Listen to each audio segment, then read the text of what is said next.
Celebrating the connection with our pets. This is Animal Radio, featuring your dream team. Veterinarian Dr. Debbie White, dog trainer Alan Cable, groomer Joey Villani, communicator Joy Turner, and here are your hosts, Al Abrams and Judy Francis. And Judy has booked another doozy. First of all, let's get on the phones with you, toll free, 1-866-405-8405 to the Dream Team, or you can ask your questions over the Animal Radio app for iPhone or Android. On today's show, I think David Clark, is that like Dave Clark 5? Or no, who's David? Is he a musician? Did you want me to step in here, or is because he's a character, a fictitious character on that Revenge show. He's going to be on today? This is very cool. Yeah, he's a figment of our imagination. He's fictitious. It's not true. This is a different David Clark that's going to be on the show. He's invented a little thing that when you're away from the house, you can talk to your cat or your dog and even treat them from work or wherever you are, as long as you have your little smartphone with you. Where's my coffee? Gosh dang it. I got no coffee. Where's my coffee? You know what? Go get some coffee. I'll be back in a second or less. There you go. You don't want to mess with Alan without his coffee. Also on the show today, we're going to talk to that Dr. Jennifer Bolser. She was supposed to be on a couple of weeks ago. She's going to be talking about dementia in our animals. Ooh. Can they get dementia? Wow. That's sad. And absolutely. You actually confirmed that they can. So you kind of let the cat out of the bag, I'm sorry. But that's okay. Maybe you won't remember it, Alex. I probably won't anyway. You want to take a call? Yes, I would love to talk to the people. Okay, it's toll free, 1-866-405-8405. You can also ask your questions from the Animal Radio app for iPhone or Android. Either way, we'll give you an answer. Our dream team will, at least. We'll make it up if we don't have it. Dog trainer Alan Cable, Dr. Debbie, and dog father Joey Villani, and Kathy. Hi, Kathy. Hi. Where are you calling from? Long Beach, California. What's going on with your animals? Well, I have a dog. She's 14. She's a mixture, custom blend, Jack Russell and terriers and what have you. And she's always liked people, but she doesn't like dogs, except for boy dogs. That's fine. That's all well and good. But the bottom line is that we had another girl dog in last night, and she attacked it. And I told her no, and I pulled her away, and I put her on a leash, and I had the other dog on a leash, and so they couldn't get at each other. Well, then somebody let her loose, and then she went at the dog again. What can I do to break that up? What can you do to break it up, or what can you do to change? For her to get along with other animals, what can I do to teach her? Is it too late? Do you really want to teach her? At this age, do you really want to do that, Kath? Well, yeah, because I'm bothered by that because I'm a friend of I have his friend over, and she doesn't like leaving her dog at home, and so I wanted to see if I can get that rectified. So have you had her since she was a little baby, a little puppy? Yes.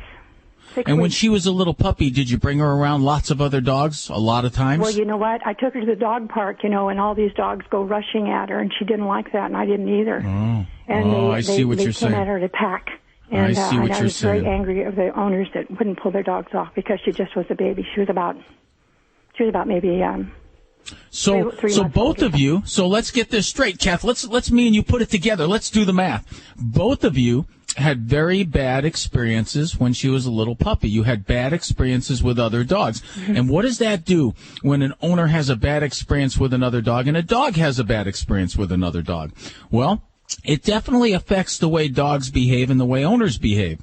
You will not bring your dog around other dogs because you'll avoid it because it's unpleasant for you. And your dog, if the first couple of encounters with other dogs is negative, then your dog will learn not to like other dogs. Wow. So if you want to change that behavior, what you have to do is you have to sit down at your desk with your thinking pen and think to yourself, who do I know that has a really cool, mellow dog? Who do I know that have dogs that are just laid back? They just sit there. They're not interested in conflict of any kind. They get along with other dogs. They get along with other people. They are just mellowed out, cool dogs. And when you find that answer, if you can't find that answer, then you go to the dog park and you seek out dogs like that. And those are the dogs that you slowly, one at a time, start bringing your dog around. And the important thing is you do it slowly. You don't just shove your dog in there. And the important thing is it has to be neutral ground. When you bring a dog, and your dog doesn't like dogs already, into your dog's home turf, into your dog's area, it's very stressful for your dog because your dog is attacking because your dog thinks this dog's going to attack me, so I'm going to attack first. So that's what goes on in their little dog brain. So you have to start bringing your dog slowly, one at a time. And I'll give you a good, suggestion is either very old dogs that are just mellowed out, or even tiny little puppies that, maybe they're a month old or less, that they're just puppies. Mm-hmm. And they're not big enough to disturb your dog. They're just basically just started walking around. Or just dogs that are just really cool, sweet, and laid back. Find one of those and start hanging out with that dog. Start bringing your dog around that dog. And just remember, it's a slow process. Your dog is going to react the same way it did last night with the dog that's mellow. But you just got to sit there, be calm, cool, collected. And you do it over and over and over. And you yourself, Kathy, have to think about how you're acting. You just have to be relaxed and think to yourself, nothing's going to happen. Everything's going to be fine. And, you change the bad experience to a good experience. And the more good experiences your doggy has with other dogs, the less that negative memory will take hold. It'll kind of dissipate. But you have to be very, very careful about what kinds of dogs you bring your little dog around. And it's going to take time, Kathy. Everything takes time. So she can't just go to the dog park, can she? No, that would be overwhelming. Okay. Basically, if they have a dog park, but then they have a little dog park within the dog park, sometimes they have that, where they have like a little area. You bring your dog in the little area, and you just let your dog observe and bark and go nutty because he's behind a fence all protected. When you see somebody with a really cool, mellowed out dog go by because that dog's not paying any attention to your dog, doesn't care, could care less, invite them in. Say, hey, I want to socialize my dog. I didn't do it when my dog was little. Could you bring your dog in here? Could they hang out just a little bit? And just Kathy, just stand there and don't say anything. Just let it happen. Because if it's a mellowed out dog without any aggressiveness, then you just got to sit back and go, okay, girl, you got to handle this yourself. You gotta meet this dog. You got to hang with this dog. And 10, 15 minutes, they'll be getting along. It's just the humans get so nervous and crazy, and that energy funnels down to your dog. Your dog thinks there's something to be afraid of. Mm-hmm. Does that make sense? It does make sense. And I found myself avoiding, like when we go for walks, I'll go way around and not let her go by the dog. Yeah, you're right. Yeah, absolutely. And that tells your dog, whoa, there's something to be scared of here. Yeah, there's something to be afraid of. Her dog's picking up on her. Yeah, her dog is picking up on her energy. And this is why it's so important to socialize your dog when they're young and pay close attention to the dogs you're bringing your dog around. Just because you're at a dog park doesn't mean that all the dogs are really friendly, nice dogs. You got to observe their body language. And if you see a dog that's acting aggressively or is invading other dogs' space because, they're just too playful or too wound up or too excited, and you have a tiny dog that could get scared easily, control the situation and only bring your dog around calm, mellow dogs, and stand in front of the ones that are insane, and don't let those dogs approach your dog. Protect your dog. Judy's just learning this with Ladybug, the studio stunt dog, who's... Yeah, it's tough. I mean, when an owner is stressed, like I always say, the worst possible obstacle and barricade that exists is not the dogs, it's the human brain and emotions. The human emotions prevent dogs from being dogs, and they prevent dogs from sorting things out. But don't they usually raise their hackles too when they're aggressive? Or do they? Look at their body language. Look at the body language. That the hair stands up on the neck, right? Yep. The teeth come out. The ears go up and back halfway. The tail is either down between the legs, indicating fear, or it's up really high, indicating pride. And they're ready. I mean, they're ready to go at it. I mean, and you got to get it. You got to get in there and stop it real quick. People who have dogs that are not socialized know that their dogs get like that. Judy's dog, Ladybug, the studio stunt dog, she'll get the hackles up and she'll show her teeth. Ears will go down. Yep. Tail Ladybug between the has legs. A lot of fear. She's very fearful. But Ladybug is a very anxious, fearful doggy. She's not showing doggy. aggression. She's showing fear. Well, it is aggression. It is aggression. See, fear turns to aggression. First, the dog gets afraid, and then they use aggression to compensate. That's how dogs always react in the doggy world. They use aggression because that's what they know. And it doesn't necessarily mean they're going to fight. It might mean, I'm going to chase you. Or it might mean, I'm a little afraid of what you're going to do. What are you going to do? But a well-socialized dog, you see how when they meet, they walk by each other, they sniff each other's butts, and then they may tangle. They may be like, okay, I'm going to play now. And a lot of owners misinterpret play for aggression, and they freak out. and it teaches their dog, well, there's something to be freaked out about. Kathy, well, I hope that works out in socializing your dog there, but at least know that you're not the only one. Well, I really appreciate that, and I'll really work on it because it is stressful to me, especially. That's the one thing before you go, Kathy. You've got to learn before you do this to have no stress. You got to think of your dog as a mirror. Whatever you project, whatever emotions or fears you have, goes right into the dog. If you're confident and calm, then your dog will be much better at meeting other dogs. But if you're all tense and you're like, oh my God, what's going to happen? Oh my God, it's not going to go well. Yeah, that's right. Toll free 1-866-405-8405 to the Animal Radio Dream Team. This portion of Animal Radio is brought to you by FlexRx. Like people, as dogs get older, arthritis is the most common problem that they face. FlexRx doesn't just mask those symptoms, it restores natural joint function. Check it out. It's available at Pet Supplies Plus, and there's a $10 off coupon over at animalradio.com. You're listening to Animal Radio. Call the Dream Team now at 1-866-405-8405. Hey, girl, I missed you so much. Give me a yuck. Ooh, Max, your breath. Love stinks. Don't let bad doggy breath come between you and your pooch. Try Nutrident Complete from Nylabone, the all-natural dental treat that's clinically proven to clean teeth better than weekly brushing. That's because Nutrident Complete's unique 360-degree scrubbing nubs fight built-up plaque and tartar, the #1 cause of doggy breath. Nylabone Nutrident and Nutrident Complete. Cleans like a brush, tastes like a treat. Available at PetSmart. To learn more about Nutrident and save money, visit Nylabone.com. That's Nylabone.com. Nylabone.com.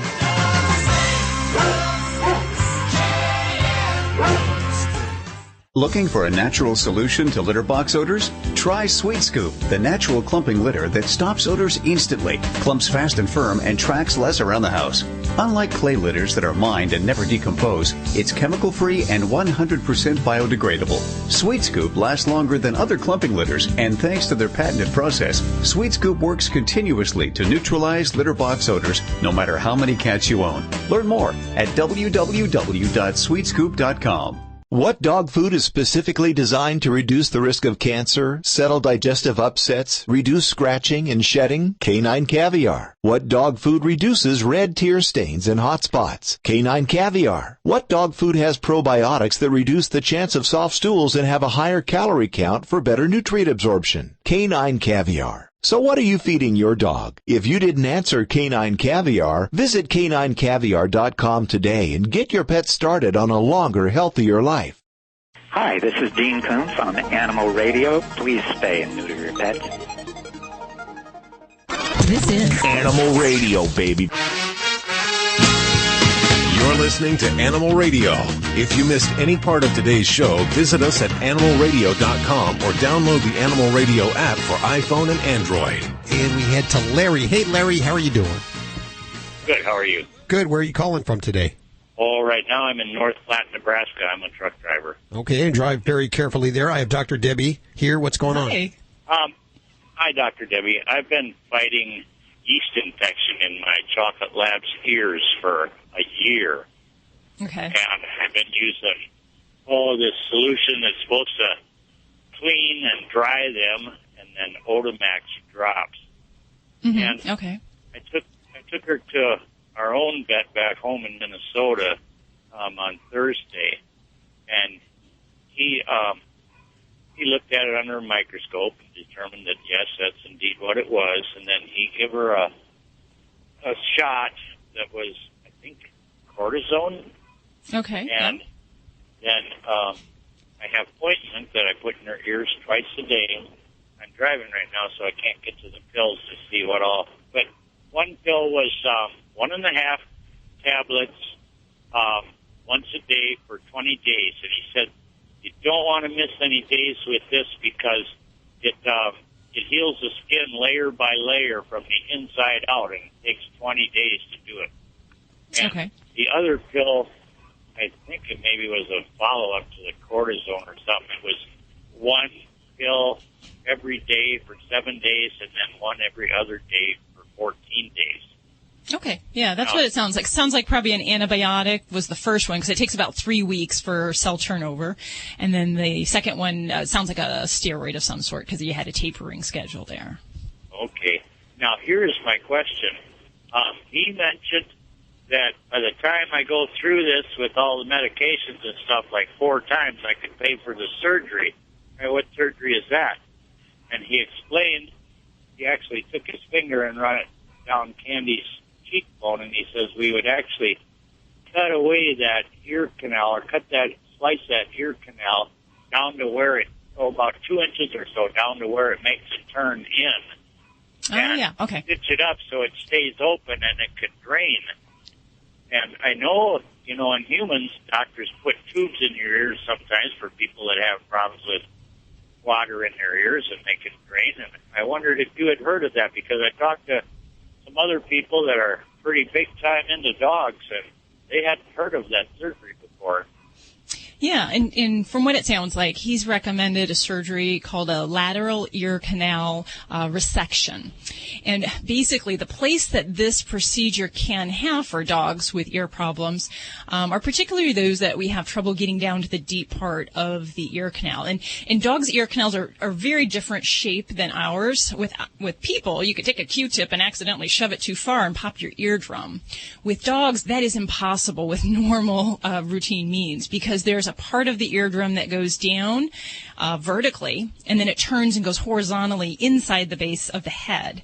So it's really kind of like an L, if you will. And if there's infection at that deep part where the L is horizontal, it's really hard to get that cleaned out effectively. So the ear resection surgery removes that outside wall of cartilage and basically allows you to get the medicine down at the source. So he's right. That can be a very helpful thing. And I actually, the last dog I had done that surgery on was a standard poodle, not a dog you think of a whole lot with some of these, ear infections. And it really made a huge difference in the home care and really for the people tackling that. Now, there are some other things that, as far as with recurrent ear infections, for me, a lot of it is really getting to some of the core reasons why we get ear infections in dogs or Labradors in particular.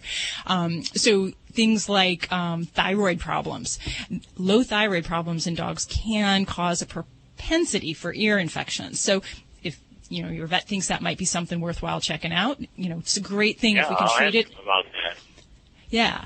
And then other things so common in retrievers, as well as other dogs, are allergies, seasonal allergies and food allergies. So some dogs with those types of conditions will just blow with ear infections on again and off again all the time. So it's a little bit more costly to do some of the testing for some of the allergy conditions, but there are some simple things like diet change, going to hypoallergenic diets, or using some medicines that are geared towards symptoms of allergy, like cyclosporine, which is actually my preference rather than steroids on a long-term basis. If we can, avoid steroids, I prefer that. So those are some more like long-term strategies you can look at. And, so I wouldn't poo-poo that idea of the surgery. It's just, for me, I would want to make sure it's something that, is appropriate for your pet. And then the other big problem I see with a lot of dogs with recurrent ear infections is we just don't get to the heart of the infection and clean the ear out. And, if we're considering that plumbing builds in dogs' ears, it's hard to clean at home. So ear flushes under general anesthesia can be very helpful to get that plumbing clean, get the garbage out, and then it helps you to be more effective in your home care. So that might be something as well if that's, appropriate for him. And see, he did explain that to me, too. He said, I probably wasn't going nearly deep enough, but I'd go like an inch and she'd yelp, it was hurting her. So he didn't try to pursue it either by going any further. He said, we got to get that healed up. But he was afraid maybe that my attempts at cleaning, I was just pushing it down inside worse, So I hope we get on top of it. But that was the main thing I wanted to know if you had heard about that surgery. And I will, I wrote down thyroid problem. I will ask about that. Mm-hmm. Yeah. And the lateral ear canal surgery, the dog, the breed that we tend to do this the most in tends to be Cocker Spaniels, because for a lot of reasons they tend to have a lot of ear infections. So if that procedure is done early on, before there's a lot of chronic scarring in those ears, some of these pets can manage them much easier at home. And they just look a little different. It's fine. The ear flap covers it, so it's not anything that, will change aesthetics or anything. So, well, thank you for your call, Larry. Good luck with that. Help. I've talked to you before about a couple years ago about her. I can't remember what the issue was. You're always a lot of help, and I sure do enjoy your program on the radio. Glad to help. Thank you. Thank you for your call, Larry. Thanks again. Bye now. 1-866-405-8405. We hear about new listeners every week. It's great to hear about listeners like that have been with us for so long. We enjoy it. Thank you so much. You're listening to Animal Radio. Call the Dream Team now at 1-866-405-8405. It's time for your Sweet Scoop Minute with Doc Halligan. Proper identification for your cat can be a matter of life and death. I recommend that all cats wear a breakaway collar with current legible identification. I like the breakaway collars because they greatly reduce the risk of strangulation. Now, these breakaway collars are connected with a snap-away plastic closure that's designed to break if it's subjected to a lot of tension. And you know how cats are. They have a curious nature, and they can get their collar caught on trees or fences or bed springs, furniture, anywhere they like to jump and hide. So the breakaway feature allows the collar to unsnap if it gets snagged or caught. To get the proper fit, you want to use a measuring tape and measure around your cat's neck, making sure you separate the hair and measure down to the skin. Then add 1 inch to your measurement. You have the proper fit if you're able to just put one finger between the collar and your cat's neck. This was a Sweet Scoop Minute with Doc Halligan. Sweet Scoop clumping litter stops odors instantly, clumps fast and firm, and tracks less. Learn more at www.sweetscoop.com. Looking for a natural solution to litter box odors? Try Sweet Scoop, the natural clumping litter that stops odors instantly, clumps fast and firm, and tracks less around the house. Unlike clay litters that are mined and never decompose, it's chemical-free and 100% biodegradable. Sweet Scoop lasts longer than other clumping litters, and thanks to their patented process, Sweet Scoop works continuously to neutralize litter box odors no matter how many cats you own. Learn more at www.sweetscoop.com. We've talked about Stella and Chewy's family of freeze-dried and frozen dinners for dogs. Now we're pleased to share 2 new exotic dinner additions, Simply Venison and Absolutely Rabbit. Both are made with 90% single-source protein and enhanced with organic fruits and vegetables. Each are fortified with vitamins, minerals, and probiotics to be 100% complete and balanced. Stella and Chewy's, the official food of Ladybug, Animal Radio Studio Stunt Dog. Only the good stuff. For more information, go to StellaandChewy's.com. For dogs, like people, arthritis is the most common health problem, and joints are stressed even more with increased activity in summer. FlexRx is a new way to safely and effectively treat canine joint health problems. All-natural FlexRx doesn't mask symptoms like other products. It's clinically proven to restore healthy joint function. With FlexRx, your dogs can enjoy an improved quality of life they've earned and deserve. FlexRx is available at Pet Supplies Plus or visit ProLabsPets.com. Fido Friendly is the travel and lifestyle magazine for you and your dog. Each issue includes hotel and destination reviews, along with health and wellness topics, dog training tips, and the latest fashion trends. Pick up a copy at Barnes & Noble, Hastings, or go online to FidoFriendly.com and subscribe today. Fido Friendly is the only magazine dedicated to the travel and lifestyle of man's best friend, and the one magazine your dog will thank you for. This is an Animal Radio News Update brought to you by Doctors Foster and Smith Pet Supplies, with thousands of quality products at low prices every day, so you save on every order. Visit FosterandSmith.com. I'm Stacy Cohen for Animal Radio. A New York woman is potentially facing jail time after she refused a plea deal for stealing a cat. According to the New York Post, Nancy Glassman admitted to taking a cat named Cosmo from a bagel shop and then driving it to a local animal shelter. She believed that the resident cat was being abused because there were sores on its ears and it had like scruffy looking fur. So she was later arrested and then charged with burglary. Well, while she doesn't deny taking the cat, she rejected a plea bargain because she doesn't feel that she did anything wrong. The deal would have dismissed the charges and kept her out of jail if she stayed out of trouble for the next 6 months. But instead, she's ready to take the case to trial and is risking up to 7 years in prison if she's found guilty. A parrot in Belarus has almost a shot at becoming one of the country's new regional counselors, according to BBC News. The bird's activist owner successfully registered his pet as a candidate in a local election. The Electoral Commission apparently accepted his photoshopped identity document with a picture of the bird named Yasha and even processed an application to set up an associated campaign group.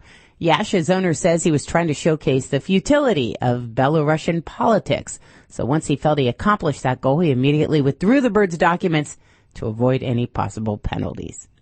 Dog treats linked to hundreds of animal deaths and thousands of illnesses are returning to store shelves soon. Be aware of this, despite having no firm evidence of what caused the deaths and sickness. Wagon Train and Milo's Kitchen brand treats, they're going to be sold again. Last year, a nationwide recall was issued. The Food and Drug Administration said all animal owners should avoid jerky pet treats. Well, Nestle Purina Pet Care officials say they're going to reintroduce a line of Wagon Train treats for dogs starting next month, including products that are made from a single supplier in China and new products sourced entirely in the U.S. A dog owner's been reunited with his pets after enlisting the help of pet detectives. 2 brown and white Springer Spaniels, Larson and Nell. They were stolen from a summer house at Gary Notley's home. Mr. Notley, who is 53, got in touch with Wales-based business Stolen and Stray Pet Recovery to help find his pets. Well, after a couple weeks, the detectives had tracked down the dogs. They were still in Essex, and it's believed they may have been stolen for breeding. Stolen and Stray co-founder Stephanie Kent Nye said Gary got in touch quickly, and if people leave it for weeks, the trail can go cold. But they publicized it all across vets and authorities, and then they picked up some intelligence that allowed us to act. The hunt for dogs was shared also through social media, with more than 1,800 Facebook users liking the Find Nell and Larson page. That's really how they got him back, through Facebook. The dogs have been recovered, and police are investigating the circumstances. I think that's all you need. We don't even need a police department anymore. Facebook, that's where it all has to go. I'm Stacey Cohen. Get more animal breaking news at animalradio.com. This has been an Animal Radio News Update brought to you by Doctors Foster and Smith Pet Supplies. Visit fosterandsmith.com for pet supplies selected by veterinarians with 100% satisfaction guaranteed. Doctors Foster and Smith, your trusted source for quality, affordable pet supplies. Veterinarian owned with veterinary expertise behind every product. Doctors Foster and Smith has thousands of name brand pet products, including pet medications, all with a 100% satisfaction guarantee. Low prices every day, so you save on every order with free shipping on orders $49 or more. Fast service delivered right to your door. Shop online at fosterandsmith.com because your pet's health and happiness come first. What dog food is specifically designed to reduce the risk of cancer, settle digestive upsets, reduce scratching and shedding? Canine Caviar. What dog food reduces red tear stains and hot spots? Canine Caviar. What dog food has probiotics that reduce the chance of soft stools and have a higher calorie count for better nutrient absorption? Canine Caviar. So what are you feeding your dog? If you didn't answer Canine Caviar, visit caninecaviar.com today and get your pet started on a longer, healthier life. We already have the lowest prices on flooring, but now you can save even more on every floor in our new catalog at Lumber Liquidator Spring Flooring Sale. Get the look of hardwood for 49 cents a square foot. Beautiful bamboo for just $139. Plus, get $100 to $500 off over 130 varieties of hardwood, over 50 varieties of laminate, and more. Minimum purchase applies. See store for details. We have over 350 incredibly low-priced floors, and now you can save even more. Hurry, sales going on now. Visit LumberLiquidators.com or your local store today. Hi, I'm Dick Van Patten. And I'm Jimmy Van Patten. And we're here to talk to you about our new line of Alpha grain-free dog and cat formulas. We've been the leaders in grain-free nutrition with our LID formulas before grain-free became a trend. Our new grain-free Alpha formulas combine multiple high-quality proteins at balanced levels with unique fruits and vegetables for vitamins and antioxidants. For more information on Alpha and all of my dog and cat food formulas, visit naturalbalanceinc.com. You're listening to Animal Radio. Find us at animalradio.com. Log on, learn more. Still free. 1-866-405-8405 to the Dream Team here at Animal Radio. We'll head back to the phones in just a couple of seconds. Right now we have Dr. Jennifer Bolser on the phone. We actually had you scheduled a couple of weeks back. I think maybe you forgot dementia. You actually had emergency surgery. You didn't get dementia, Hal. Yes, I had an emergency surgery that I got involved in, and I'm sorry that I couldn't make it last week. That's okay. We can appreciate that. Occasionally, Dr. Debbie, you'll get called out for an emergency, and that's what it's all about, is the animals first. That's right. My Uncle Milton, a little bit of dementia. He's going through Alzheimer's. It's sad. What really frustrates me is that he doesn't remember me. He doesn't know who I am. Very frustrating. And then I saw this article that you had authored talking about Alzheimer's disease in animals. And I was like, really? Do they get that? So what we call it in animals is cognitive dysfunction syndrome, and it's similar to Alzheimer's. I wouldn't say that we would classify it as true Alzheimer's at this stage, but the decline in the brain and the changes that occur in the brain in canine cognitive dysfunction syndrome is similar to what happens with people in Alzheimer's. And so, yes, I mean, there are changes that can occur as animals age in the brain, and it can cause this decrease in sensation and awareness similar to what Alzheimer's patients experience. So can my dog forget who I am?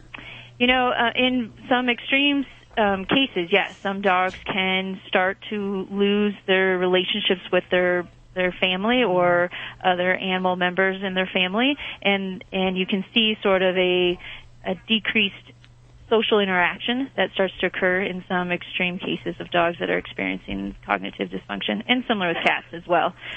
So is it that they forget who you are? I don't know that we know that for sure, but it's just they aren't aware and their brain is not processing their social interactions and structures like it was before. They're living longer than ever, our animals. Is that correct? Does that mean that you're seeing more of these cases of CCD that you've ever seen because they are living longer than ever? Yeah, absolutely. That's the theory, and that's what we're experiencing. And, you know, with good veterinarian care and other therapies to help manage different medical disorders these days, we can have our domesticated pets live a lot longer. And the cognitive dysfunction that occurs is because the brain, it's a slow degenerative process of the brain, and so that occurs with time. So the longer an animal or, you know, even people live, the more degenerative changes can occur in the brain, and that's why we do see this syndrome a lot more. What about wild animals? Do animals in the wild get dementia as well? Yeah, so likely they can, like their brain can go through the degenerative process, just like domesticated dogs and cats. But in the wild, as soon as they're going to lose any, you know, cognitive abilities, reasoning, hunting abilities, that sort of thing, they're not going to survive in the wild. So wildlife veterinarians, biologists, etc., they're not going to appreciate this disease as much in wildlife because simply these animals just won't survive if their brain is not functioning as well as it should. Yeah.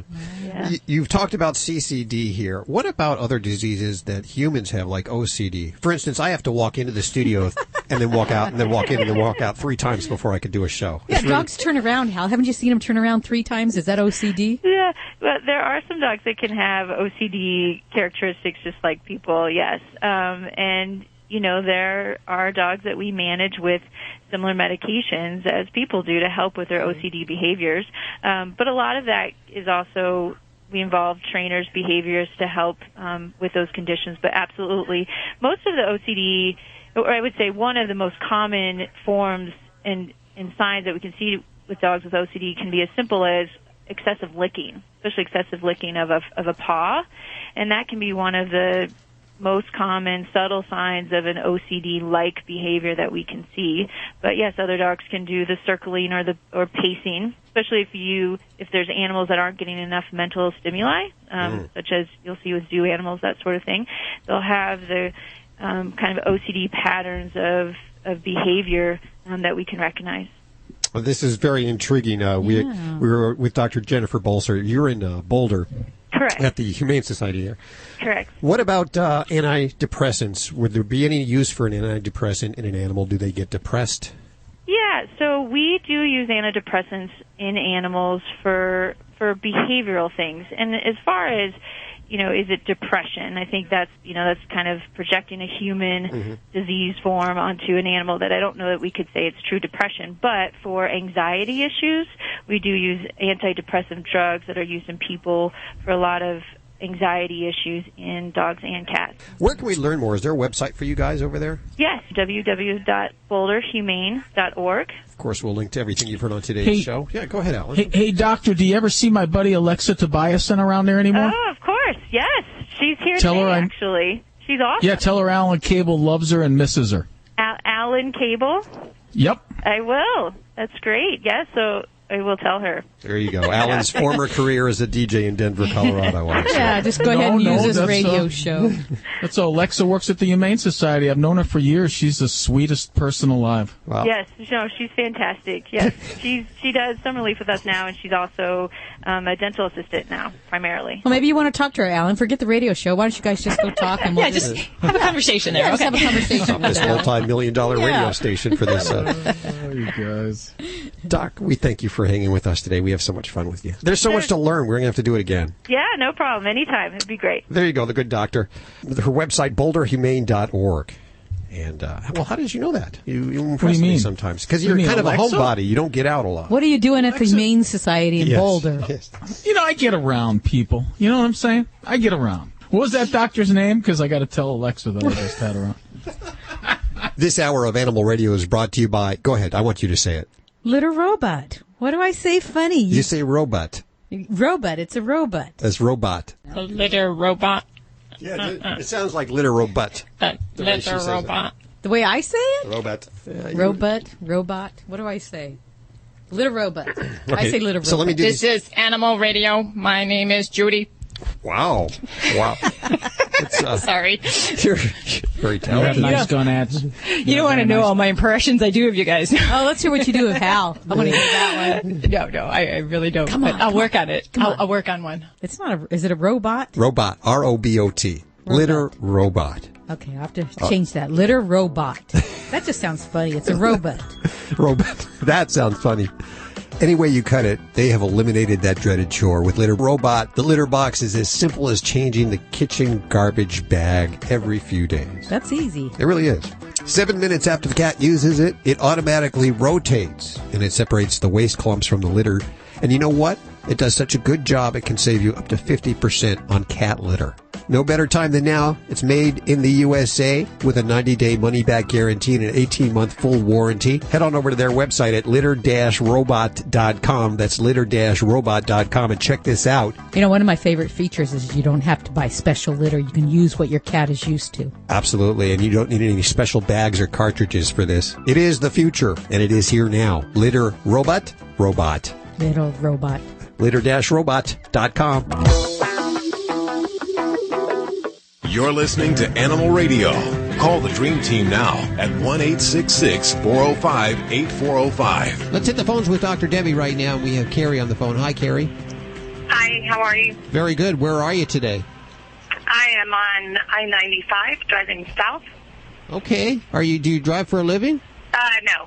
Okay. So just traveling across the country today. How can we help you? Are you traveling with pets? No. I have a question about my son. I'm babysitting his reptiles while he's at camp. Okay, I was going to say I don't do anything for children, but as gecko I will. So what's going on there with the little lizard? Yeah, it's a leopard gecko, and she's not eating for me. I guess the last two sheds, it looks like she's clumping skin at her eyes.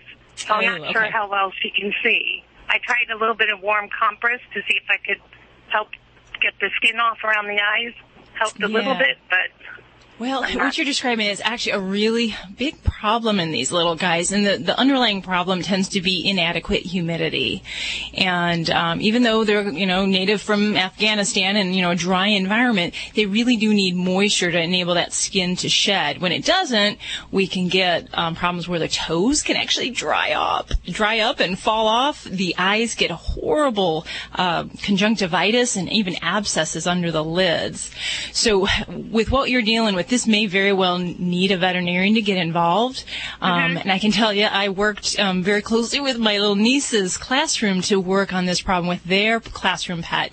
And some of the things that we would recommend would be to definitely do even soaking with the little reptile, supervised, where we've got him in a little nice warm water bath. And, if it's something where there's just a little bit of skin, it might not be a problem to pull that. But if we're talking the eyes, it's really something where, in many cases, as a veterinarian, what we'll need to do is get in under the eyelids, pull out the dried up pus that's down in there, and to remove that skin, and then get them on antibiotics and all that kind of stuff as well.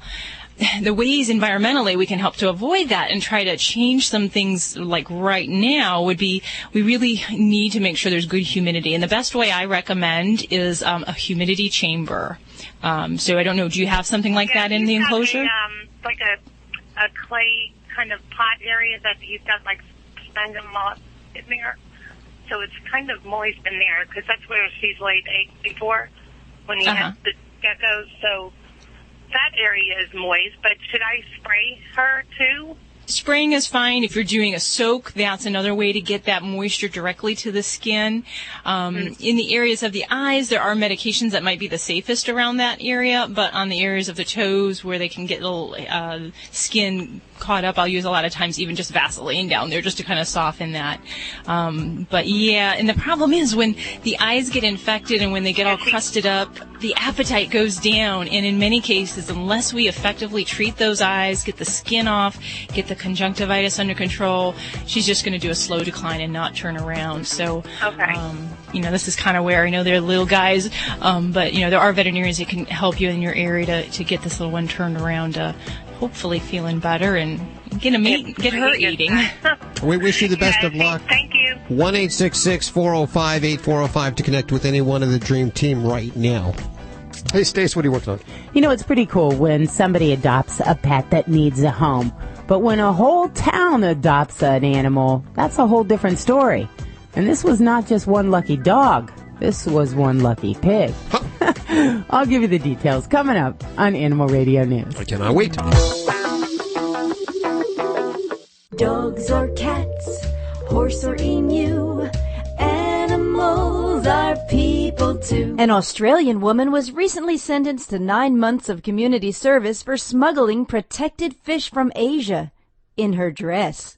45-year-old Sharon Naismith was caught in a Melbourne airport trying to smuggle the fish.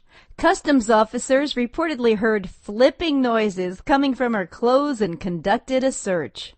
In a specially made apron under her dress, they found 15 plastic bags filled with water and fish, one rare Asian arowana that Customs said was worth tens of thousands of dollars, and 14 catfish. Naismith, who had just arrived from Singapore, pleaded guilty to a charge of attempting to import regulated wildlife. I'm Britt Savage for Animal Radio. Animals are people too. Animal Radio. Hello, this is Loretta Swit, and I'm on Animal Radio. And please don't forget to spay and neuter. You're listening to Animal Radio. Call the Dream Team now at 1-866-405-8405. Let's take a call for Dr. Debbie. We have Linda on the phone. Hey, Linda. Welcome to the show. Well, thank you very much. I really appreciate all your help that you're going to give me today. All right. That's optimistic that I'm full of information today. Well, I've got a 3-year-old female Chihuahua that she's not very sociable. She likes to be completely by herself. I've got 2 issues. One, she's got a strip of her hair missing from the top of her head all the way to her tail. And I was told that was stress, but I don't know if that's true. I need you to clear that one up first. Okay. So she's just missing the hair? Yeah, just she weighs less than 2 pounds. She's 3 years old, weighs less than 2 pounds, but she's got a strut from the top of her head all the way down to her tail that's just missing just a couple inches. Okay. And has she always had this? Yes. Okay. I wouldn't call that stress. For me, that is a symptom potentially of a spinal deformity that could have happened, kind of a lack of the ability of the normal spine and the vertebrae in that area to really develop fully. We see that sometimes in some breeds like Weimaraners, and where they can have some kind of problems with a hair coat right along the spine. So it's very interesting that you say that, because I didn't know that much about Chihuahuas, but when she has to go to the bathroom, she starts very slowly in a circle, and then she starts going so fast you can't even watch her. You're going to get dizzy. And I gave her to somebody that had sort of a vet background, and said, the person that I gave her to said she's hydrocephalic, water on the brain, and she needs a shunt. And I just want to know if that's true, because all Chihuahuas I know go in circles. She just goes very, very fast. Yeah, well, a couple of things. You mentioned this baby's really small, this kind of weird strip down her back, and circling. Definitely all of those things kind of mean different things, but hydrocephalus, basically, we'll back up, is where the head, inside the brain, the fluids build up within the CSF. And that buildup of fluid can disrupt the brain as well as the nerve function, so we can see some abnormalities. And those might include things like circling, behavior changes. We might have a real stilted or spastic kind of gait. We may see seizures. And a lot of dogs with hydrocephalus have, problems learning. They're not as quick and not as easy to pick up on things like house training. So all of those types of... Is there anything that I can do to help? She's not in any pain, she doesn't seem like. Is there anything I can help with this condition? Yeah, absolutely. And I think there's a lot that can be done medically. Your friend mentioned, certainly having a shunt, or basically a little pathway that can be put in. By far, I'd say that's for pets that are having a lot of the severe symptoms of hydrocephalus. That is the best thing that we can do to really alleviate the pressure, give that a place to drain. And basically what they do is they put a little tube, a little shunt into the brain, and it tunnels under the skin into the abdomen, and it helps drain that fluid. And that helps to relieve the pressure, which relieves the symptoms, and we have a more normal pet. And about 80% of dogs that have this type of surgery, they can benefit greatly from. Now, short of that, if we're trying to control her symptoms, we would be looking at medical management, things that will help to decrease inflammation in the brain, and that would include things like steroids. There are other drugs that we can use to decrease the fluid production in the CSF, in the central nervous system. And those might include diuretics, steroids, and then there's some other medications. So there are some things. I was worried because she weighs less than 2 pounds, and they didn't even want to, spay, I don't know if it's spay or neuter, but they didn't want to do that because she was so small. So I'm worried about any kind of surgery because she is so tiny. Yeah. And I think with this situation, the fear of surgery versus the benefits of the outcome, you have to weigh that. The reason she is small is because she's stunted, because she has a brain developmental problem. So that's what's kept her small. So, not that she's going to get a lot bigger, but that is a fact of her brain dysfunction right now. And personality-wise, circling-wise, yeah, I could definitely attribute those types of symptoms to a dog that has, especially if we've got the bulging head. And a lot of dogs with hydrocephalus also have the eyes that kind of point down into the outside. That can be very distinctive for a pet with hydrocephalus. Well, when she's going in circles, she looks completely on the ground, and then when she's doing her business, she just looks up and then she's done, and then she's totally antisocial. She wants to go find some dirty clothes and burrow herself in. But I do have her brother that's probably 5 times her size. So I was wondering about the difference in size, and you cleared that up for me. And who knows? This baby, I don't know if surgery is the right thing for her or not, but there definitely could be some things that can be done. If surgery is pursued, though, this is something that is only available generally at specialty veterinary practices or vet school. So it is a pretty, because it is, kind of higher level surgery, it's not something your regular veterinarians are going to do. And because these people have special training in this field, I don't think that I particularly would be afraid of referring a 2-pound dog to their services and to their care. This is what they do. They have these extensive skills in these arenas. So, if that is a possibility, then, I'd look into it, pursue it. Some things that we do to figure that out, we might do a CT scan, an MRI, or even just sometimes starting with an ultrasound of the brain. If we have a soft spot or an open area in the brain, we can look at that. So. Oh, okay. Well, thank you so much. I really appreciate all your help. Thanks for your call today. 1-866-405-8405 to connect with anyone of the Dream Team right now.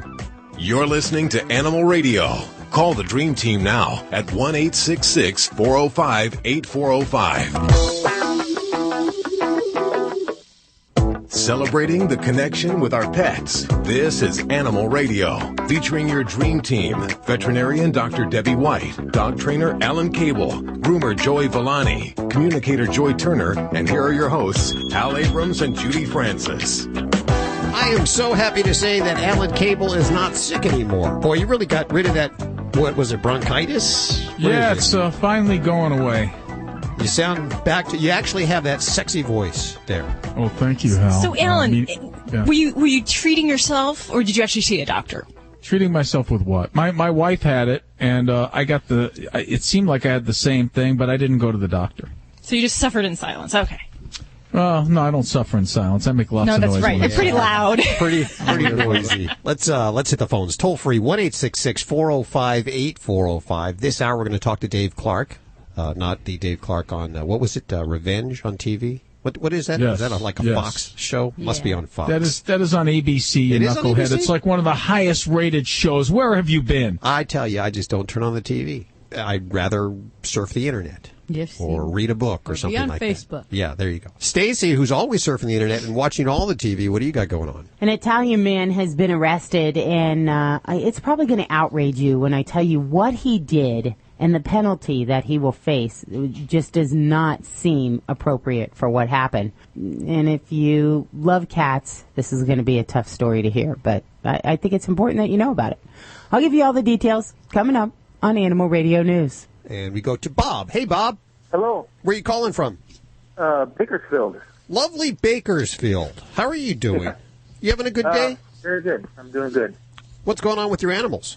Well, my dog... about 3 months has been throwing up, and then about a month and a half ago, he quit eating, and I've had him at the vet and had several tests run on him, and I'm really at kind of wit's end right now. He started throwing up blood and some bile, blood clots. Oh boy! And, okay. I took him to my vet, and she ran a blood test, and which came back negative, and then ran. Trying to think. Did the dye and an X-ray down his stomach. A barium study? Yes. Okay. And that came back with no results on that. It's negative. Okay. And then she ran an ultrasound, which came back negative. Okay. And then she recommended having the scope down his stomach. Okay, yeah. And so I went to another vet that did that, and he did find some lesions. He did a biopsy, and is it Dupra or where the small intestine meets? He found several lesions there, but the autopsy came back inconclusive. So I'm sorry, I missed some of that. So the biopsy, what was found? Some lesions, several lesions around the Dupra or the Dutra or... Duodenum? Yeah, I guess that was it. Okay, alrighty. And so we've been... my vet has had him on sucralfate. Okay. We tried Nexium. We've had him on Famotidine, and nothing seems to work on keeping him from throwing up. And he completely quit eating where I got to feed him by hand. I was feeding him yogurt, the Greek yogurt, plain yogurt, and then I started feeding him the baby formula, powdered formula, the Nutrigen or whatever, I don't know. And he's still throwing up and not keeping anything down. Okay. My vet has consulted with other vets, and we just really haven't come up with anything. She said she could send him to a specialist in Ventura, but I don't know what I spent quite a bit of money, which is if I could help him, it'd be no object, but right. Well, and I think, Bob, I have to say that your veterinarian definitely sounds like they've done all the type of initial tests that I would do when we're faced with chronic vomiting. And especially what concerns me with your baby's situation is that we're not only having vomiting, but we're losing our appetite. And those two things together definitely, for me, would tell me that we have an urgency that there's something more major going on, that we have to, decide if we're going to figure that out or we're going to proceed with kind of more symptomatic care. So obviously I haven't, seen the specifics of your pet's tests, the blood work and so forth, but I would tell you that if I have a patient and I've done all those tests and nothing significant is coming up, that I can find an explanation for this vomiting, then I would certainly advocate getting a specialty opinion. So seeing a specialist. I think that would be the best way that we can get to the bottom of things, because it may take doing something a little bit more in detail, or maybe even repeating a test, but with having a specialist's eyes on it. So, for example, a scoping can be very helpful, but sometimes it really is quite important on what areas of the intestine that we sample, or that we don't sample, and in that way, or even an ultrasound. Sometimes analyzing things may be normal at one point, but with time, and it certainly sounds like you've got a lot that you've been doing. Things like an ultrasound, things can change from one day to even a week or the next. So that might be well worth it. Now, for you, I think obviously you said you've already spent a fair amount of money on things, and you need to decide if that's a direction you want to go or not. But it does sound like your veterinarian is tapping into a lot of good different therapies for vomiting. And for me, I certainly, you mentioned some of the antacids. I do like using those. If I had to pick some medicines, if we're just going to try some things to see what happens and to kind of do more of what we call empirical treatment of vomiting, there is a drug called Cerenia that I will often use, along with many of those other anti-nausea medicines. Always, with a vomiting case, do a deworming with fenbendazole. Just if the pet can hold it down, it is a good measure. If we've got something weird like stomach worms that don't show up on fecal samples. And then from there, there's, the different diets. If you won't eat anything, we're going to be in a kind of rock and a hard place. But some hypoallergenic diets can be helpful if we're dealing more with inflammatory bowel disease or some of the inflammatory conditions in the gut. But I think for many people, I have pets where if we're thinking this is something more an inflammatory nature, like inflammatory bowel disease, or even, some early kind of cancer we just can't identify, we can go the route of immunosuppressives and diet therapy, but realizing that things like steroids can make some conditions much better, can make some much worse.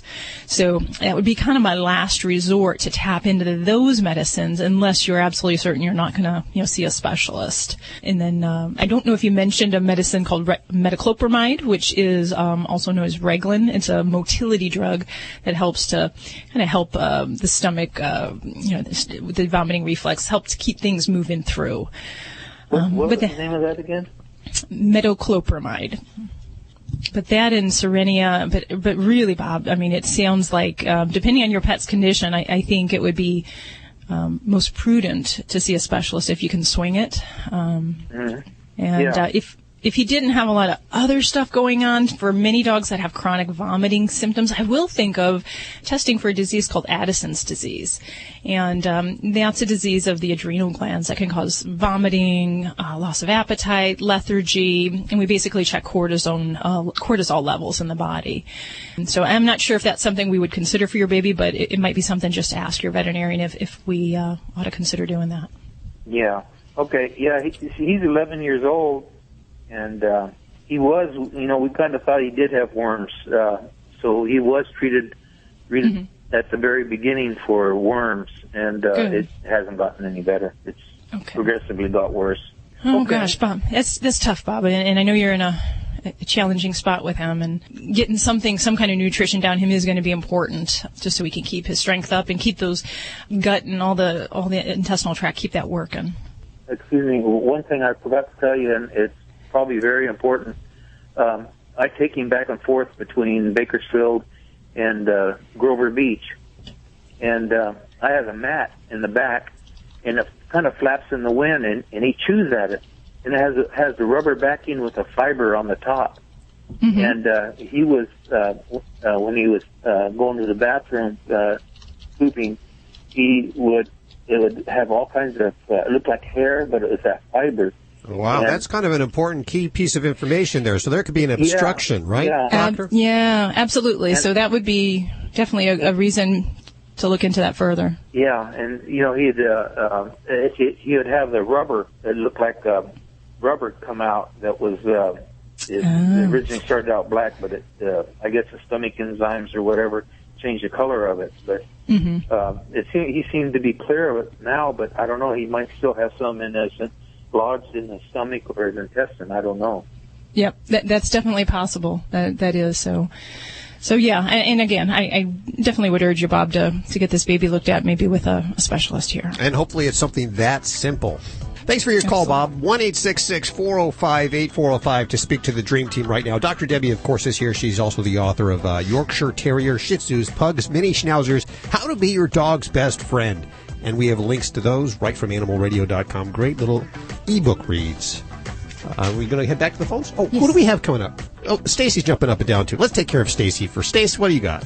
The best way to find your pet, probably when it's lost, is you put up the signs all around your neighborhood and, a picture of your dog or your cat, and hopefully somebody calls you. But you know what? In Wales, there's a new company, and they're called Pet Detectives, and they actually can help you find your dog. Or your cat. I'll give you all the info coming up on Animal Radio News. Okay. We'll go to the phones next. You're listening to Animal Radio. Call the Dream Team now at 1-866-405-8405. This President's Day, Guitar Center wants you to feel like you have the power in your hands. Not the power to manage national affairs or change laws. I mean the cool kind of power. Like the power of a Fender acoustic or an Ibanez electric guitar, $99 each. That's what I'm talking about. Plus, there are hundreds of other deals, like 3 sets of Martin acoustic guitar strings or an amazing clip-on guitar tuner for just $10. Celebrate President's Day by feeling the power of the greatest feeling on Earth. Only at Guitar Center. Now through Monday. Geico presents Strange Savings Stories. Astronomers detected an interstellar transmission. It stated, Geico, 15 minutes could save you 15% or more. The implications were staggering. Was the cosmos telling us we could all save hundreds on car insurance with Geico? Or did their radar merely pick up a signal from the nearby Rufus and Clyde's morning show? We may never know. Geico. 15 minutes could save you 15% or more on car insurance. When you do your taxes with TurboTax Federal Free Edition, your federal return is free. And now, with TurboTax, you can use your federal refund to buy a gift card worth that much plus 5%. That means you get your refund plus new running shoes, or your refund plus binoculars, or your refund plus lots of things, because it's your plus, your very own plus, to do whatever your tax-doing heart desires. Simple returns only. Offer details at TurboTax.com. Intuit TurboTax. It's amazing what you're capable of. Really? No way. Hey, I'm Eric from Sam Adams, here to get craft beer drinkers' reaction as they secretly taste Sam Adams Boston Lager. It's got a good body. It's got a great taste. It's very smooth. I like that. Think you've had this beer before? No. This is Sam Adams Boston Lager. Sam Adams! I was going to say Sam Adams. That's easy to drink. It's tasty. It's a very flavorful, drinkable beer. Smooth, but it does have flavor. I love a Boston Lager. What this tested is it put Sam Adams back on the map for me. Boston Beer Company, Boston, Mass. Wisconsin. Hey, this is Paula Poundstone. Wait, I forget where I am. Animal Radio. Animal Radio. I love that. Oh, hey, this is Paula Poundstone on Animal Radio. Spay and neuter your pets or we're going to be eaten alive!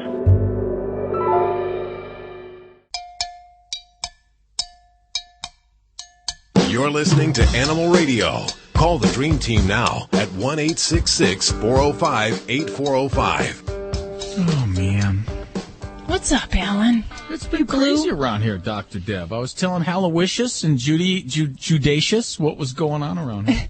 Yeah, you know, my daughter got lice from her friend, so her friend comes over every night and they pick each other's heads. You know, they do the shampoo. They're both insane. But the funny part is, this girl is such a freak. She's like, you know, when they're in the cafeteria, she's like, you can't eat that. It touched the table. Yet when she's picking the lice out of my daughter's head, she's eating M&Ms at the same time. It's just, what's the word for that? It's just crazy. Does she eat the lice too? Does she like pick it like a monkey? Her mother did. Her crazy mother did. She got so mad she ate one. Wow. Yeah. So how are you protecting yourself from getting lice? Oh, you can't get it. I mean, it's so much misinformation. If you have short hair, they don't go near you. And most of the time, the adults don't get it, just the kids get it. And then, you know, you use the shampoo, and then you just keep checking, and you wash everything. Because after 2 days, they can't live. They got to be attached to your head to live. So 2 days, they die. And in 10 days, you don't have to worry about their eggs either. It's just so gross, though. Like, every kid's had it that we know. But the people who haven't had it are all freaked out, you know. They're like, don't go near them. I'd be freaked out. Well, they can't hurt you. But I did. I shaved all my hair off. When I saw Alan come into the studio this morning, I thought that he was joining the reserve or something. Like, I didn't know what that was about. Well, I know I don't have them because my daughters won't touch me, but, you know, just in case. Well, if you weren't so annoying or mean, is that what it's all about? That's what she calls me. You're so annoying. That's what she says. You're just probably not at that cool phase at this point. Oh, no, I'm long past that. My little boy still thinks I'm... Oh, yesterday we had 5 little boys over the house dirt biking. It was cool. Oh, I was going to say, I'm sorry. Dirt biking's cool, Dr. Deb. I think you'd like it. Hey, I used to dirt bike when I was a kid.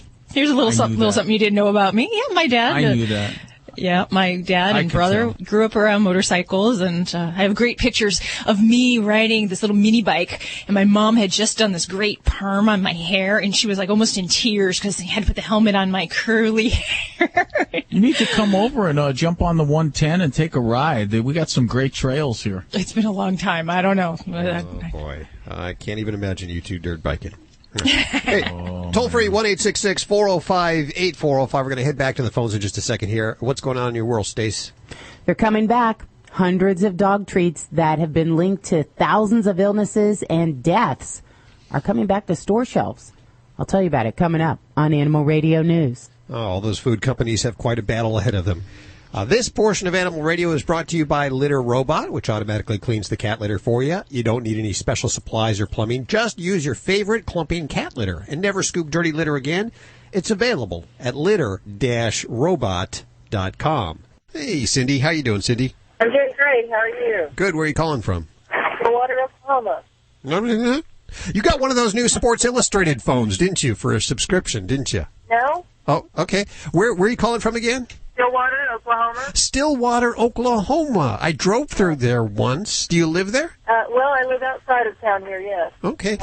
What's going on with your animal? I have the doc here and the trainer. We're all here for you. Awesome. Well, I've got he's about a 4 or 5 year old pit bull that that's what I do is I rescue animals, and I've had lots of them spayed and neutered, but this is the first one that I've ever had neutered that he's blowing up larger now than he was before I had him neutered. Wow. Oh, okay. Just right in the scrotal area? Yes. Okay. And how long ago did he have surgery? Monday. Okay. Is it getting bigger, or did it get to like a big size? And like, how big are we talking? I mean, we're talking kiwi fruit, oranges, softballs. Like kiwi fruit, yeah. Kiwi fruit. Like kiwi, yeah. Okay. And I called the vet, and she told me, that it happens sometimes, and to put some DMSO furacin on it. Mm-hmm. But I've done that and done it, and it's still not going down, and he licks it off as just about as soon as I put it on there, so... Okay. Yeah. And, the first thing is he can't be licking because we need to make sure this boy is in one of those lovely Elizabethan collars because with a scrotal hematoma. So basically when this happens in male dogs, testicles are removed, but either because of a bleeding tendency, small blood vessels that kind of choose to keep on bleeding after surgery, or even some drugs can that are used for pain relief can sometimes alter the ability to clot. And when that happens, we can get this very large buildup of blood in the scrotum.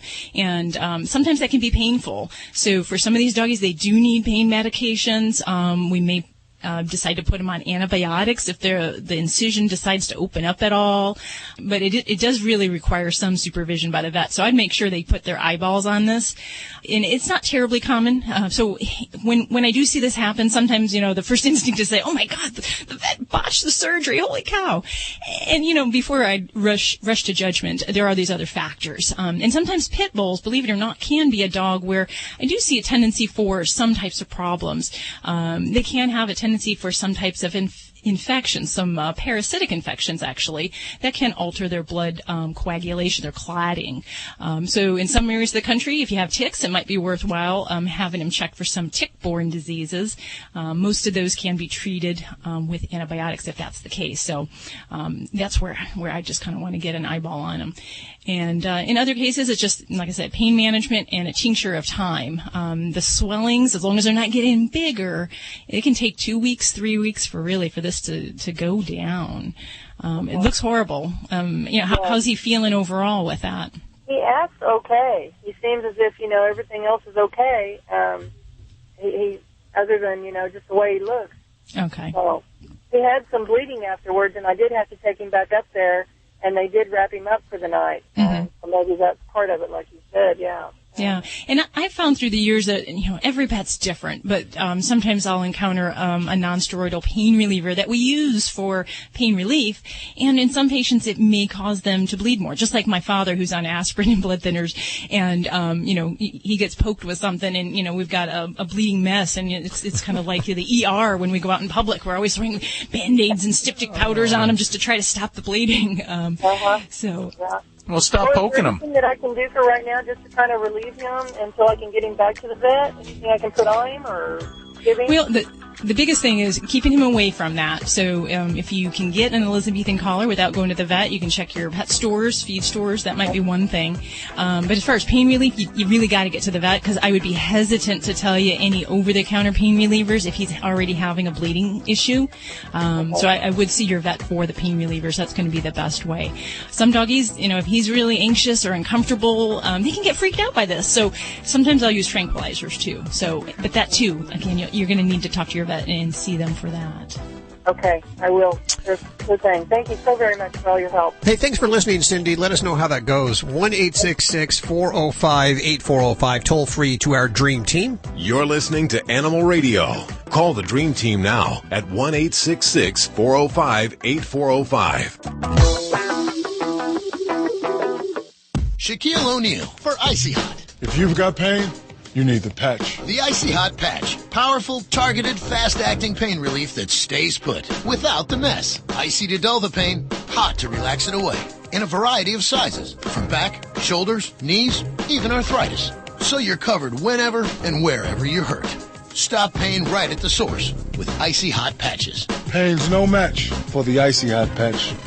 For temporary topical pain relief, use only as directed. Now here's something you don't hear on the radio every day. Someone who can't see. I am totally blind. So I go through periods when I'm unable to sleep at night. And I feel like I'm constantly running, but can never quite catch up. But this isn't a sleep problem.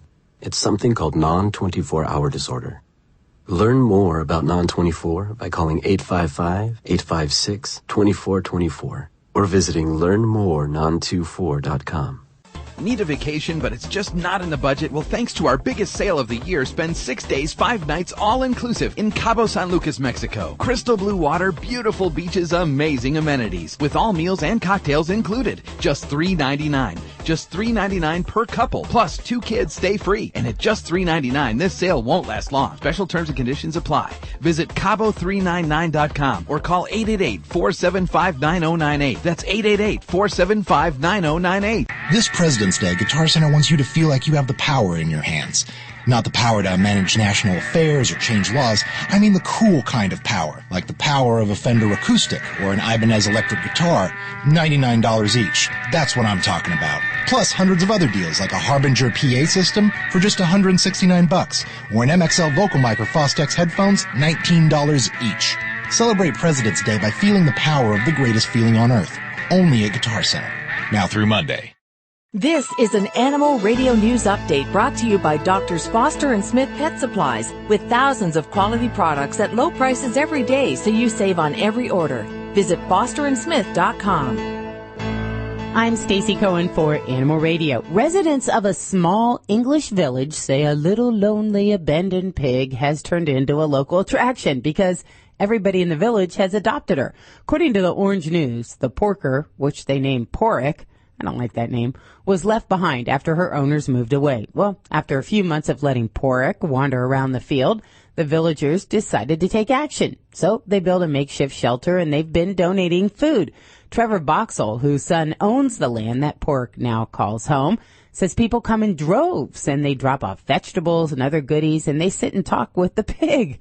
He says he'd like to find something a little more permanent for Porrick, but she seems to be just fine with the current arrangement. Boxall says he's even left the gate open a few times, just see if she'll wander off. I think he'd like Porrick to be a ham sandwich. And anyway, she has no interest in finding a new home because she never wants to leave. And you know why? Because they keep feeding her.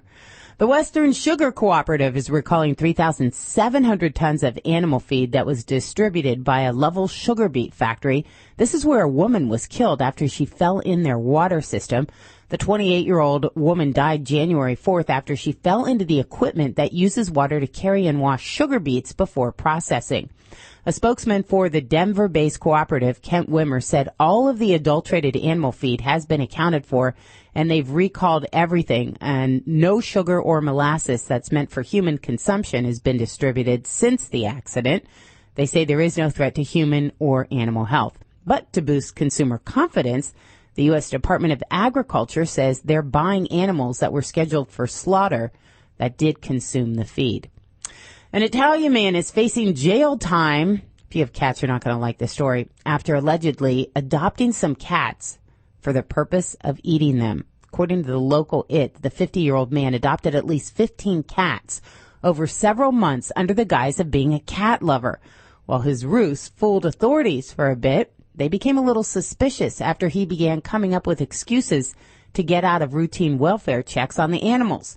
So officials decided to stop by his house unannounced, and they caught him in the act, trying to kill a cat. After being arrested, the man admitted to killing the cats he adopted and eating them, sometimes with friends taking part in the meals. He was taken into custody for maltreatment of animals, and he risks a jail sentence, ready for this? This is pretty sad, of at least 3 months. That's it, if he's convicted. I'm Stacy Cohen. Get more animal breaking news at animalradio.com. This has been an Animal Radio News Update brought to you by Doctors Foster and Smith Pet Supplies. Visit fosterandsmith.com for pet supplies selected by veterinarians with 100% satisfaction guaranteed. Doctors Foster and Smith, your trusted source for quality, affordable pet supplies. Veterinarian owned, with veterinary expertise behind every product. Doctors Foster and Smith has thousands of name brand pet products, including pet medications, all with a 100% satisfaction guarantee. Low prices every day, so you save on every order, with free shipping on orders $49 or more. Fast service delivered right to your door. Shop online at fosterandsmith.com, because your pet's health and happiness come first.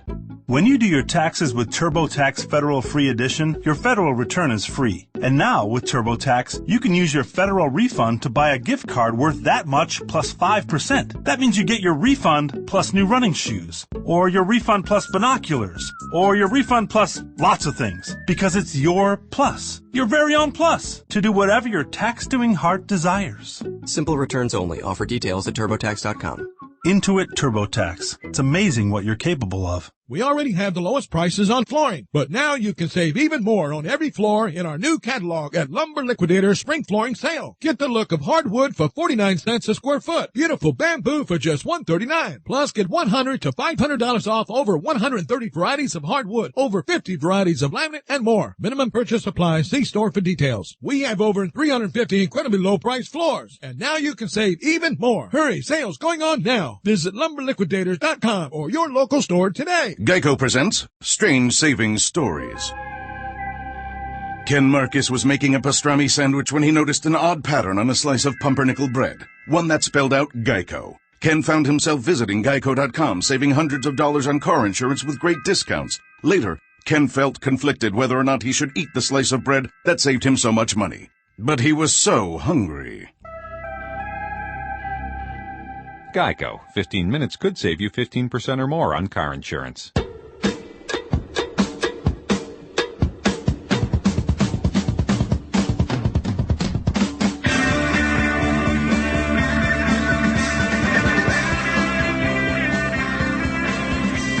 This portion of Animal Radio is brought to you by Stella and Chewy's. Check out their brand new introductory size package for $3.99. Try all the flavors before you buy a big bag. All good, and it's the official food of Ladybug, the studio stunt dog. That's why she looks so shiny and she's so strong. She's just healthy. Check out their website, StellaandChewy's.com. Thanks, guys, for sponsoring Animal Radio. Let's head back to the phones. Toll free 1-866-405-8405. I'm one of those guys that I'm into every little electronic gadget. You are. All the new stuff that comes out. I'm the opposite of Alan Cable, who's kind of grappling with his cell phone right now. Smartphone. Yeah, how did you know? How did you even know that I was grappling? It's easy to figure out when you think about Alan. Yeah. Well, no, I mean, there's some people that electronics don't come that easy to. Yeah, so we understand. Cut him some slack. Okay. He probably wouldn't like this next item that we're going to talk about. David Clark is the founder of Petzilla, and he's created an item that he's funded on Indiegogo, which is like Kickstarter. Have you ever seen these websites, Alan? Kickstarter and Indiegogo? I don't think I have. Do you get the internet or web over at your house? You have that World Wide Web? Yes. I get it on my left thigh. That's where it comes in. This guy has invented a little interactive toy that can be used with your animals. It actually checks up on them while you're out of the house. We welcome to the show David Clark. Hey, David, how you doing? I'm doing fine. Thank you for having me. Well, now tell me about this. What is it called, first of all? It's called Petsy Connect. Petsy Connect. And what is it? Petsy Connect is an idea that spawned really from the recognition that man's two favorite things, well, three in some cases, but two of their top favorite things are their dog and their cell phone. And our thought was, why not bring them together? And that led to Petsy Connect, which is a very simple device that you take out of the packaging, about the size of a Can't small use it in the children's packaging. shoebox. Take it out of the packaging. I want to make sure everyone heard that Alan there. heard Don't that try to. first. So Take it out of the basically, package. when you hook this up, your dog's head becomes a cell phone. This is genius. Pure It genius. is. It's amazing what it will do. So basically, you just plug it into any wall outlet. You download the app on your phone, and it connects to your home Wi-Fi. And then from anywhere at any time, you simply pull up the app, and it allows you to see, speak, take pictures and short videos, and treat your pet from anywhere in the world at any time. Now, can your pet see you? Does your face come up on this device or anything for this? No, it does not. We went with keeping the device as simple as possible and keeping it based on the data that's available scientifically. Sure. And dogs, and specifically, are not prone to seeing or recognizing their owner's face on a two-dimensional screen. No, but they'll be able to hear our voice. Correct. If you remember the old RCA advertisements, his master's voice, which had the dog next to the record player. Mm-hmm. There's science behind the fact that a pet will recognize its owner's voice. So we based it on that. And, of course, the Pavlovian surprise, which is the treat, ensuring that he comes back every time he hears your voice. But I'll be able to see my dog?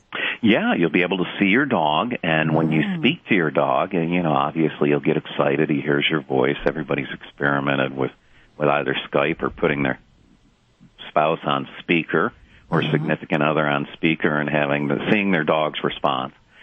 So during that, you can take pictures or short videos for posting on your favorite social site. What kind of range am I going to see through this? Am I only going to see a foot? Am I going to see the whole room? What am I going to see? It's similar to a surveillance camera or the web-based IP cameras, where you'll be able to see pretty much the whole room, of course, depending on where you place it and if there's anything blocking that image. Is there any way for me to, like, rotate it to see different views, to scan the room or anything like that? Or is it pretty set where I set it? It's stationary. In this initial version, we wanted to keep it very simple and as cheap as possible and really make it about the experience. Of course, version 2.0 means plenty of room for improvement and added features and functionality. What do you think of this, Alan? I think this is great for guys who live in the basement as well. You know, if you're a parent and you got, your son's 30, he lives down there, you can call him over, give him a treat, encourage him to look at the want ads. There's a lot of applications to this. Now, can I watch without my pet knowing? Sure, as long as you don't speak. He won't know I'm watching to see what's going on when I'm not there. He won't know you're watching. Wow, that's a Saturday night for you. Yeah, I like to see what the cats are doing. We joke about it, but in all seriousness, you had a $30,000 goal on Indiegogo, and you've raised almost $80,000. So everybody thinks this is a great idea. Yeah, we've pre-sold in excess of 1,000 units. And we're heading to manufacturing, and we'll begin shipping product in May of this year. And we're excited because it's really about the experience. Ideally, you want the phone and the actual device to be transparent to to that emotional feel-good that's mutual in speaking with your pet and then giving him a treat. That's really what it's about. It's the ability to alleviate that separation anxiety just a bit when you're feeling it most. See, I just think it would be great to be a fly on the wall to see what happens when I'm not there. Okay, we heard that already. Yeah. It isn't even out. It's not even. I know. It's not even till May. So send us one in May, and then we're going to actually test it here in the Animal Radio studio for you. Okay. Absolutely. We'll do some research. Count on it. Okay. Wait, before David Clark goes, David Clark, are you going to come back to life? Is that what's going to happen in March on Revenge? Are you coming back to life? That's my plan, but the other four couldn't make this gig, so. Hal doesn't know what I'm talking kind of about. An old music reference there. Sure, they were the Beatles before the Beatles were the Beatles. No, you guys are missing you're missing it. There's a television show called Revenge on ABC, and the person getting revenge, her father's name that they killed in the show. That's why she wants to get back at everybody. His name is David Clark. Oh, wow. Yeah. I didn't know that. Alan's just got his TV working, and he's a fanatic now. He's watching that thing all the time. Now that he figured out how to work that thing. Yeah. I'm holding the antenna right now. Okay, there you go. Let me give out the website. It's Petzilla, Petzilla, no double L's there, Petzilla.com, Petzilla.com. Of course, we'll link to it from animalradio.com. And when it's out, I'm sure you'll be able to pick it up for about $99 a piece. Is that what you're saying? We actually will be on promotion. The initial MSRP is $169.99. The 99 was the Indiegogo pre-purchase special. We look forward to this. All right. Well, thank you very much. Have a great day. Take care. There he goes. That is David Clark. You know what? I'm sorry. You're brushing me aside, but that's a very highly rated television show. Just because you don't know who David Clark is, the fictitious character, doesn't mean that the whole world doesn't. I actually watch no TV. Yeah, you're right. You're absolutely right. You don't watch TV? Very little what kind TV. You call yourself an American? What do you do all day? No, I actually don't. What do you do? What do you do all day? I'm Canadian. Not a lot of people know that. I am Canadian. Are you really? No. So, what do you do all day? I mean, without TV, there's no life. There really isn't. I'll tell you that. He's on Facebook. That's even worse. That's a waste of time. I don't do that. Did you see that new Facebook calculator that actually tabulates how much time you've wasted your life away on Facebook? I go on there once a month hoping to read something that, will enlighten me in some way, but all I see is pictures of food, people moaning about nonsense, and then DJs going, so, the Super Bowl's over, what did you think? How about the Justin Bieber? You're listening to Animal Radio. If you missed any part of today's show, visit us at animalradio.com or download the Animal Radio app for iPhone and Android. Hi, this is Carrie Ann Inaba from Dance with the Stars. Don't forget to spay and neuter your animals, and you're listening to Animal Radio.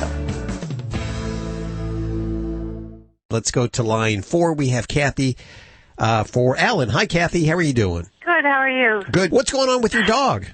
Well, I was just wondering if I could get some tips on clicker training. We have a dog that we recently adopted about a month and a half ago, and we've had dogs my whole life, but I've never clicker trained, and this one I think could use it. So I was just wondering about your thoughts on that.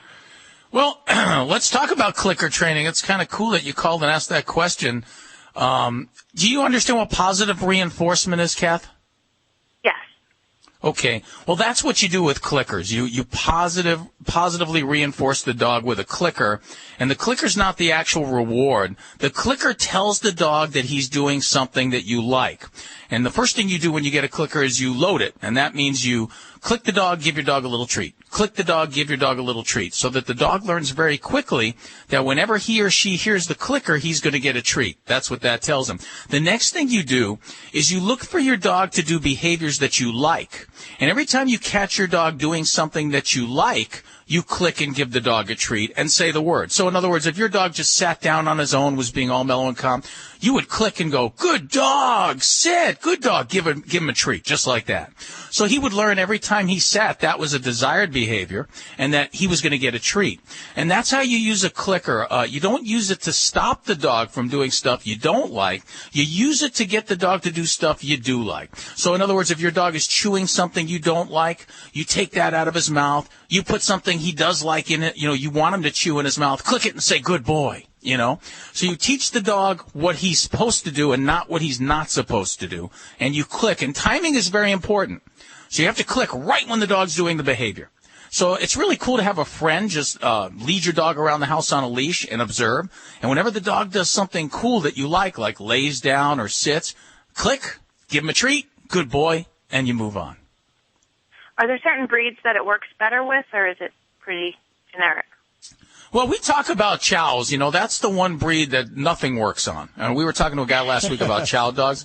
They're very hard to train. They're like cats, and they're going to do what they want to do. But mostly every other dog, it will work. It's just you got to be patient because especially young dogs are manic and crazy and kooky, and they're into everything. So it's real important that you don't go hog wild with the clicker because it'll just confuse the dog. So you have to actually mellow and calm the dog out. And the best way to do that, again, is exercise. The best time to teach a dog good behavior is after exercise because the dog's exhausted and is mellow. And that's a great time to do a training exercise with your dog after your dog's tired. Well, thank you very much. It's very helpful. We're definitely going to start that right away. Yep, just be patient and be consistent. And it'll all come together, and you'll see amazing results. Just be patient and realize it doesn't happen in one day. It takes the dog time. But once you load that clicker and teach your dog, wow, whenever I hear that click sound, I'm going to get a treat, it becomes easy. Okay, fantastic. Well, thank you so much for your help. Thanks for listening, Kathy. We appreciate it. 1-866-405-8405. That's toll free to the Dream Team here at Animal Radio. Dr. Debbie answering your vet medical questions. Dog trainer Alan Kibble. Can I call you Kibble now? Do you have a problem with that? Kibble. Kibble. You know what, man? You call me whatever you want. I like that. Yeah, I like that, too. Dog father Joey Villani, all here. Animal Radio is brought to you by Natural Balance Pet Food, the finest food you can buy for the health of your pet. No matter which line of Natural Balance Pet Food you choose, you know it will truly be the food for a lifetime. Visit www.naturalbalance.net to learn more. You're listening to Animal Radio. If you missed any part of today's show, visit us at animalradio.com or download the Animal Radio app for iPhone and Android. I'm sure you saw this in the paper, Alan, about the herd of dairy cows that nearly lifted the roof off their barn in central Germany. Yes, the barn almost exploded from their methaneage. Yes, there's a lot of methane gas. I love that. Police say that a static electric charge apparently triggered the detonation. No cows were hurt. One was slightly burnt, but it's going to be okay. And no people were hurt either. 90 cows apparently were under this. That's a lot of methane when you think about that. All building up. We should use that methane. Why are we just letting that escape into the air? There are people that contain that, definitely. There are? Yes. There are people right now busy on ways to harness the cow production of methane and turn it into useful forms of energy that we can use. Are you serious? Yeah, yeah. I did not know that. Now Search they can the just internet. hook it up. They need to hook it up to Grandpa Joe next time, and it'd be a little easier to contain. Grandpa Joe produces his own methane. Yeah, he doesn't need the cows. Huge. You probably heard about this story, Dr. Debbie. The 36-pound cat that showed up was actually turned into a Phoenix area shelter. Oh, so sad. Yes. Named Meatball. Was turned in because he was too large. They actually couldn't fit him into a kennel, is what the problem was. Is he was too big for a kennel, so he's actually roaming around. They will not be adopting him out. They're going to send him off to a shelter that deals with obese animals or obese cats. 36 pounds. It's dangerous, for a cat like that. The risk of diabetes is so much higher, and this poor guy, to get that weight off, it's going to be a struggle, and hopefully, his other health issues that might be hiding there won't come up to the surface. You actually have to try pretty hard to get that big, don't you? I mean, what's the biggest cat you've ever seen down there at your practice? I would have to say I have not seen a 36-pounder. I would have to say a 30-pounder, But yeah, I mean, it's just, it is so sad because it's usually a kind of an emotional thing. It's usually a family member who really likes feeding kitty, and it becomes kind of almost a human behavioral problem. Mm-hmm. Aren't they all? That's Alan. Alan's like, it's always the human. It is. I guess if I ate all the comfort food that I wanted, I'd probably look like that too. I want to post this picture up at the website if we can, so people can see that. It is really an amazing, That's a big animal. Yeah. Let me see that. Here, can I hold up the microphone so people can see that? It doesn't work that way. You know who we have on the phone? We have Nina Stively. I hope I'm pronouncing her name. Stively. Nina. Stively, yes. How are you doing, Nina? I'm good. How are you? Very good. You're a writer? I am, with Dog Time. With Dog Time? Yes. Oh, I love those guys. We actually partner with Dog Time. No one told me this. Oh, good. Well, I'm glad I get to be the bearer of good news. I got intrigued by this last article that I saw about kind of a new weird kind of thing going on videos. There's when you go onto YouTube, you see the cat videos, you see the doggy photos. I mean, that's really what the internet is for. Oh, yes, of course. But there's a new kind of weird trend going on. What is it? It's videos that people perceive to be adorable of their babies or small children playing with dogs, and it really is just a video of an accident in the making. Why is that? I think folks don't realize that as sweet and as friendly as their dogs are, that, babies put them in awkward positions. And as wonderful as a pet can be and as understanding, we as adults and as, caretakers of both babies, human and canine, need to recognize that the dogs are giving us plenty of warnings that they are not comfortable with these situations, and yet we are continuing to video it for sort of this internet fame. That's what I'm thinking. You're sitting there and you're thinking really about what kind of video you're going to make, not about the safety of your child, but is this going to be a good video? Right, and I think that's the first thing people do is they upload it to YouTube or whatever their social media site is and are really excited that so many people are going to be, seeing this adorable video that they're not seeing what is really right in front of them and is an accident waiting to happen. Well, what are some of the signs? I know people say, but their tail is wagging, so... Yes, well, a wagging tail is not always an indication of a happy animal. I think, you really just need to use common sense. Think about it this way. If you're out on the street and you saw a stray dog, any dog walking around, would you do the things to this stray dog that you're letting your child do to your own dog? No. If the answer is no, then you shouldn't be letting your child do it to your own dog. Because young children and babies and most adults really don't recognize what the warnings are. So, a wagging tail can be either very good or very bad. When a dog has a real wide eye, that's sort of a sign of bewilderment, of stress. Licking their lips, panting, pulling away. There's a pretty popular video right now called Battle of the Cookie, where a baby is taking a cookie away from a pug over and over, and the pug is growling. He's showing his teeth. He is just giving every warning in the book, and yet, the parents just keep on laughing because they think it's funny. So what about yawning? I've heard people say, well, the dog was yawning, so that means they were calm and relaxed. No, yawning and panting, I think people both think, oh, look, he's smiling, his mouth is wide open. Those are often two indications of stress. So you'll see that, that real wide mouth panting, that's not a smile. That's often an indication of stress. And the same thing with the yawn. It's called a displaced yawn. And it's generally when a dog indicates, oh, I'm not really comfortable with the situation, or I don't know what's going on.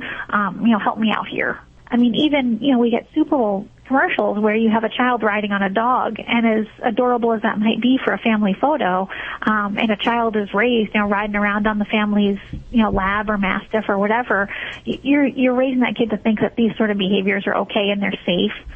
They may have been safe that one time or in that one circumstance, but it can become unsafe very quickly. Or with that dog, kids don't understand. They see a friend's dog and they think they can do the same thing. For sure. Babies don't understand that. Well, and the majority of bites that occur are actually by dogs that children know. They're by grandma's dog or by auntie's dog or even by their own dog. And that's 2 million children are bitten seriously enough to go to the hospital every year in this country. Well, keep those eyes out for those warning signs. And let's put the warning signs up at the website, because there are a lot of them. There are lip curls, hackles, growls, maybe showing the teeth a little bit. These are signs that... Yawning, tail wagging that you wouldn't think. You just mentioned. Animal Radio is brought to you by Sweet Scoop, all-natural clumping cat litter. You can stop those litter box instantly with Sweet Scoop. It's chemical-free, 100% biodegradable. And you can learn more over at sweetscoop.com. That's SWHEAT scoop.com. And there is still a $3 off coupon over at animalradio.com. Get it now. Really? There you go. Went by pretty fast again. Hey, thanks for joining us. Remember to download the Animal Radio app for iPhone and Android. You can listen all week long, as well as ask your questions of the Dream Team. I want to thank Dave Clark, Nina Stively, and Jennifer Bolsler, Dr. Bolsler, for joining us today. We'll catch you next week for more Animal Radio right here on this fine station. Bye-bye. Bye. Eat a turnip.